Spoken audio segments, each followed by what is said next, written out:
السلام علیکم۔ ایک سوال آیا ہے کہ کیا قرآن میں واقعی بیوی اور اولاد کو دشمن کہا گیا ہے اور مال اور اولاد کو فتنہ کہا گیا ہے؟ تو اس کی ذرا سی وضاحت کرنا ہے۔ تو اس وقت میرے پاس حافظ نذر احمد والا ترجمہ ہے، پہلے میں ان کا ترجمہ بتاؤں گا اور پھر جو میری فہم ہے اس سے میں آپ کو سمجھا دوں گا، اور آخر میں یہ بھی بتاؤں گا کہ آج کے دور میں یہ کس طرح قابل عمل یعنی ہدایت کے قابل ہے۔ تو سب سے پہلے حافظ نذر احمد والا ترجمہ، اس میں سورہ تغابن اور اس کی آیت نمبر آپ دیکھیے 14 اور 15، یعنی 64 کی 14 اور 15۔ یہاں جو ان کا ترجمہ موجود ہے، اے ایمان والو، بے شک تمہاری بعض بیویاں اور تمہارے بعض اولاد تمہارے دین کے دشمن ہیں، بس تم ان سے بچو، اور اگر تم معاف کر دو اور درگزر کرو اور تم بخش دو تو بے شک اللہ بخشنے والا مہربان ہے۔ اس کے سوا نہیں کہ تمہارے مال اور تمہاری اولاد آزمائش ہیں اور اللہ کے پاس بڑا اجر ہے۔ یہ وہ روایتی ترجمہ جس سے یہ کہتے ہیں کہ بیوی اور تمہاری بعض اولاد دشمن ہے، اب بریکٹ میں انہوں نے دین بھی لگا دیا ہے، تو ان سے بچنے کی کیا کہا جا رہا ہے؟ تو سیدھی سی بات ہے کہ بیوی اور اولاد کو دشمن کہہ دیا، جبکہ حقیقت میں دیکھیں تو دنیا میں بیوی اور اولاد دشمن شاید ہی کوئی ایکا دکا نکلتے ہیں، ورنہ اکثریت تو ایسی نہیں ہے، تو پھر یہ آیت جھوٹی ہو جاتی ہے۔ اسی طرح مال اور اولاد کو فتنہ کا ہے، یعنی آزمائش کا ہے، تو چلیں یہ تو پھر بھی ٹھیک ہے، اگر اس کو ایسے بھی سمجھا جائے تو مال اور اولاد فتنہ بن بھی جاتے ہیں۔ آئیے دیکھیے پہلے اس کا ترجمہ کیا بنتا ہے۔ یا ایھا الذین آمنوا، اے یہ ماننے والے لوگو، انا من ازواجکم، بے شک تمہارے ساتھیوں میں سے، یہاں بیوی نہیں ہے، وہ اولادکم، اور تمہاری اولاد میں سے، عدو لکم، تمہارے لیے عداوت رکھتے ہیں، فاحذروہم، پس تم ان سے چوکنا رہو، ان سے محتاط رہو، ان سے بچو۔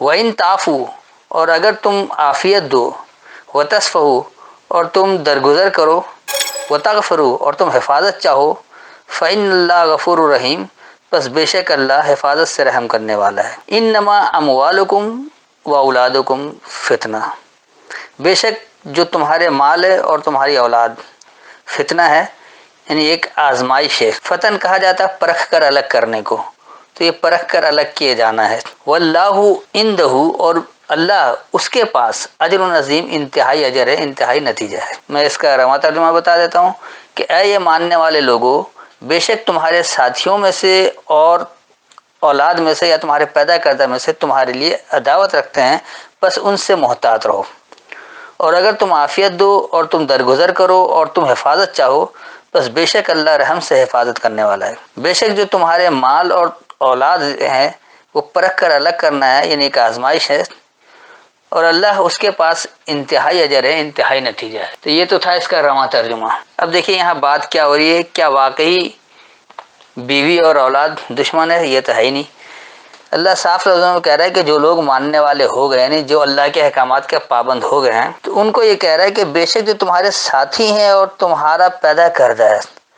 اب ساتھی جو وہ مختلف ہوتے ہیں، ساتھی میں اولاد ہی نہیں بلکہ دوست احباب بھی ہوتے ہیں، رشتہ دار بھی ہوتے ہیں، پڑوسی بھی ہوتے ہیں، یہ بیوی کے لیے نہیں آیا، اسی لیے ازواجکم جمع کا صیغہ بھی آیا ہے۔ تو بیویاں تو بہت ساری نہیں ہوتی ہیں، وہ اکا دکا چند لاکھوں میں شاید ایک کی ہوگی، ایک سے زیادہ بیوی، اکثریت ایسا نہیں کرتی۔ اور اولاد، کیونکہ اولاد کو بھی انسان جنم دیتا ہے، اس لیے اولاد بھی کہلاتی ہے، اور آپ جو کچھ اپنے کردار سے اپنے لیے معاشرے میں مقام پیدا کر رہے ہیں، اپنی حیثیت پیدا کر رہے ہیں، وہ بھی اولاد کہلائے گا۔ تو یہ تمہارے لیے دشمنی ہے، عداوت ہے۔ یقینی سی بات ہے کہ اگر آپ کوئی غلط عمل کریں گے تو آپ کے ساتھی اور آپ کے پیدا کردہ عمل خود ہی آپ کے لیے دشمن ہو جائے گا۔ تو ان سے جو ہے محتاط رہنا ہے، چوکنا رہنا ہے، احتیاط برتنا ہے، بچنا ہے۔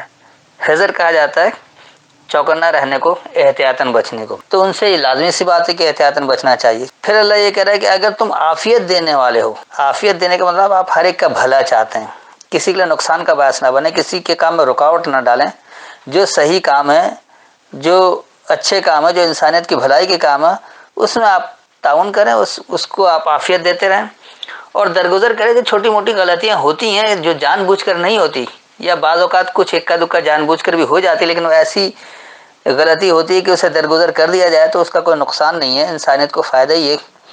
تو اس طرح سے بھی درگزر کرنا چاہیے جہاں انسانیت کا نقصان نہیں ہو، اور اس کے بعد حفاظت بھی چاہیے ہوتا ہے کہ آپ ان کی حفاظت بھی چاہیں۔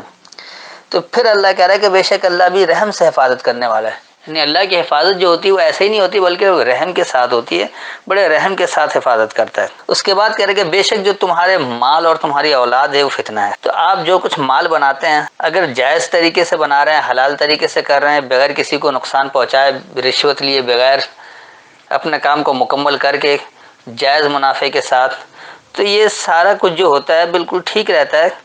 لیکن یہ آزمائش کب بنتی ہے، یہ فتنہ کب ہو جاتا ہے، فرق الگ کرنا کب ہوتا ہے کہ آپ کو کوئی لالچ دیتا ہے. مثال کے طور پر آپ کو رشوت کی پیشکش ہو گئی کہ بھائی میرا یہ کام کر دو ہم تمہیں اتنا دے دیں گے.